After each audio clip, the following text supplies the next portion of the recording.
Just wanted to bring in a little something that I thought was really beautiful and interesting, that's coming into my gnosis now for my journey within my womb and my femininity and my liberation of self, which has been a lifetime journey for me.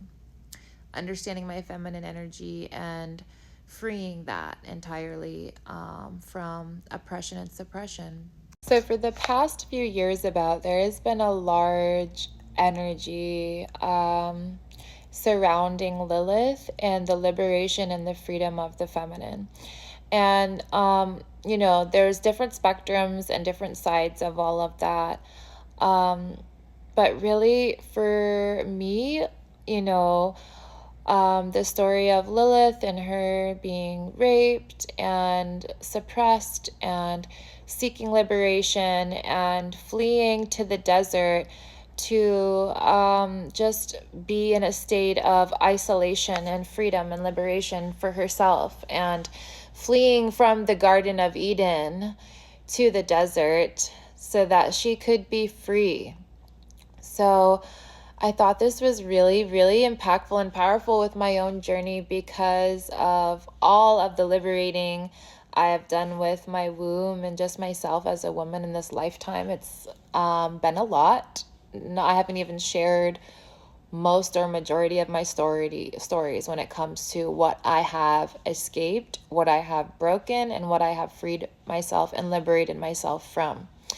I do find it interesting that I've had all of this beautiful, liberating journey, and I've had also a lot of different forms of journeying with different ways of working with the feminine.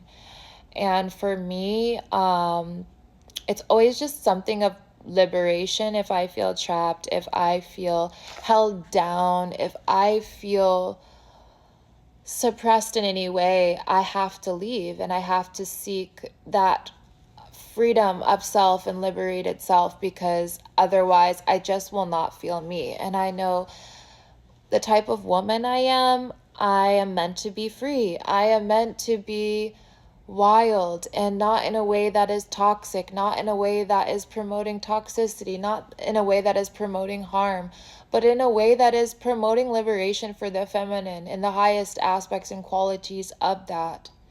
So on my 30th birthday last year, Spirit took me on a beautiful journey. I didn't know where I was going, but I was just listening to where Spirit was guiding me. And I was led to so many beautiful lands, especially in the desert. I felt like I picked up and found a new part of myself in the desert. And it wasn't until recently that I understood that Lilith is also associated with the desert for when she was cast out or went away from the Garden of Eden and went to the desert to find isolation and peace and liberation in herself from that collection that she felt was unhealthy for her. So I just looked at my astrocartography the other day, and I also see that I have a Mercury and a Venus line that goes straight through the areas that I was in and that I kept being attracted to. So I'm just like, whoa, this is really something. I felt just like a complete different part of myself was awoken when I was out there. And the thing is, I had so much demonization before this. It's like I felt like my path was being attempted to be hijacked, and a lot of people were in my ear about Lilith, telling me like how the Lilith coding can be, which I'm aware of how Lilith coding can be toxic, like that suppressed energy going like rampant and wild and not having any controlled output. But for me, when a woman is so suppressed, so oppressed, and doesn't know how to liberate herself, of course that can be very violent. It can be very wacky. It can be very distorted. My job, I feel, is unwinding that distortion back to wholeness. You know, people don't realize women that have been through so much stuff, hurt things, pain, suppression, rape, things like that, it's gonna make the feminine energy within her a little different, a little fiery, a little ferocious, because it's been manipulated in some way, shape, or form when all it has wanted to do was be free. So I feel like I found freedom in the desert and so much more. There's so much that land had for me just by being in that solid isolation space with myself and peeling away from all the groups I was a part of and peeling away from all the talk in my ear and the demonization of parts of self that want to be reclaimed. You know, when it comes to this journey of the feminine and understanding all parts of self, it's really important that we don't demonize any parts, because that's how things get distorted, when we shove them down and we don't allow them to have healthy liberation. So I just wanted to share that with my journey.